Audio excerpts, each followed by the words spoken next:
మత్స్యకారుల సమస్యను పరిష్కరించేందుకు ఈ ప్రభుత్వం ప్రయత్నం చేయాలని మాజీ మంత్రి దాడిశెట్టి రాజా అన్నారు. ఫ్యాక్టరీ వ్యర్థాలను దూరంగా తీసుకెళ్లి విసర్జించే ఏర్పాటు చేయడం ద్వారా మత్స్యకారులకు మేలు చేసేలా నాడు వైఎస్ జగన్ సూచించిన విషయాన్ని పరిశీలించాలని కోరారు. బ్రిటిష్ వాళ్లకైనా ఈ ఉత్తరాంధ్ర ప్రాంతంపై కాస్త ప్రేమ ఉంది, కానీ చంద్రబాబుకు లేదని అన్నారు. ఇక్కడి భూములను చిల్లర పైసలకు కార్పొరేటర్లకు అప్పచెప్పేస్తున్నారని విమర్శించారు. ఒక 30 కిలోమీటర్ల దూరం పాటు ఈ వాటర్ను తీసుకెళ్లిపోయేలాగా ఒక డిజైన్ తయారు చేయించారు జగన్మోహన్ రెడ్డి గారు. ఈ హ్యాచరీస్ కానీ వీటికి కానీ ఏ రకమైన ఇబ్బంది లేకుండా ఓ 30 కిలోమీటర్ల పాటు వాటర్ దూరంగా తీసుకెళ్లిపోయి అక్కడ వాటర్ అక్కడ డంప్ చేసే విధంగా ఆయన ఈ పొల్యూటెడ్ వాటరు ఆల్రెడీ ట్రీట్మెంట్ చేసి అక్కడ డంప్ చేసే విధంగా 30 కిలోమీటర్ల దూరం తీసిపోయి డంప్ చేసే విధంగా ఆయన ఆలోచన చేసి ప్లాన్ చేసి ఒక సిస్టమ్ని క్రియేట్ చేశారు. దానికి ఒక నిష్పత్తిలో ప్రైవేట్ కంపెనీలే ఖర్చు పెట్టుకునేలాగా, ఆ డబ్బు కూడా ప్రైవేట్ కంపెనీలే ఖర్చు పెట్టుకునేలాగా ఒప్పందం చేసుకున్నారు జగన్మోహన్ రెడ్డి గారు.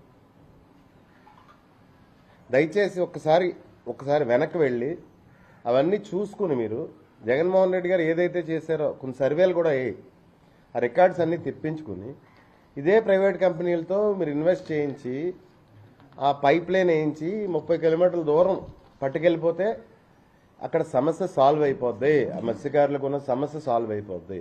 దయచేసి ఆ రకంగా కొద్దిగా ఆలోచించండి. అంతేగాని ఒక గంట ఈవెంట్ మేనేజ్మెంటో లేకపోతే 2 గంటల ఈవెంట్ మేనేజ్మెంట్ వస్తే ఎవరికి కలిసి వచ్చేది ఏం లేదు. వాటర్ ప్యాకెట్ రాని రేటుకి ఎకరం భూమి ఇచ్చేసి వాటర్ ప్యాకెట్ కూడా రాదు 99 పైసలకి ఎకరం భూమి వాళ్ళకి ఇచ్చేసి విజన్ అంటే ఎట్లాగా? అది విజనా? ఎన్టీ రామారావు గారు నా అల్లుడు ఔరంగజేబులాటోడని అనేవారు. అంటే ఆయనకి ఇంకంతకన్నా దుర్మార్గుడితో పోల్చడానికి ఇంకోటి లేడు, అంతకన్నా దుర్మార్గుడు మన భారతదేశ చరిత్రలో. లేదా ఉంటే ఆయనతోనన్నా పోల్చినేమో. ఇంకంతకన్నా దుర్మార్గుడు లేక ఔరంగజేబులాటోడని అన్నాడు అనమాట పాపం ఆయన పెద్ద ఆయన నిజమని నిరూపించుకుంటున్నాడు. వైజాగ్లో KGH hospital Andhra medical college వాళ్ళు తీసుకొచ్చిందే పేద ప్రజల వైద్యం కోసం. వాళ్ళకి మినిమం చిన్న కన్సర్న్ ఉంది. పేద ప్రజల పాటు ఆంధ్రప్రదేశ్ ప్రజల పాటు బ్రిటిష్ వాళ్ళకి కూడా కన్సర్న్ ఉంది. ఆ కన్సర్న్ కూడా ఈ చంద్రబాబు నాయుడు గారికి లేదు.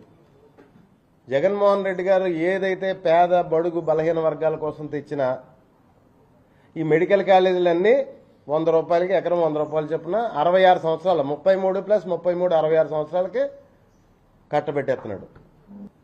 ముందు రాష్ట్రంలో పరిపాలన మీద దృష్టి పెట్టండి, శాంతి భద్రతల మీద దృష్టి పెట్టండి. ఏం మెయింటైన్ చేస్తారో తెలియదు. ఒక హత్య జరిగితే ఒక మనిషి 3-4 సార్లు ఫార్చునర్ కారు పైకి కిందకి ఎక్కించి తొక్కెత్తే నెల్లూరు జిల్లాలో అది బయటికి రానిరా?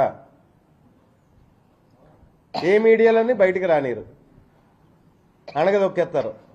తీరా అయ్యో పాపం అని చెప్పేసి కొంతమంది వెళ్తే దానికి మళ్ళీ కులం రంగు. మీరు మొట్టమొదటి రోజే రెస్పాండ్ అయితే ఏ రంగు రాదు కదా దానికి.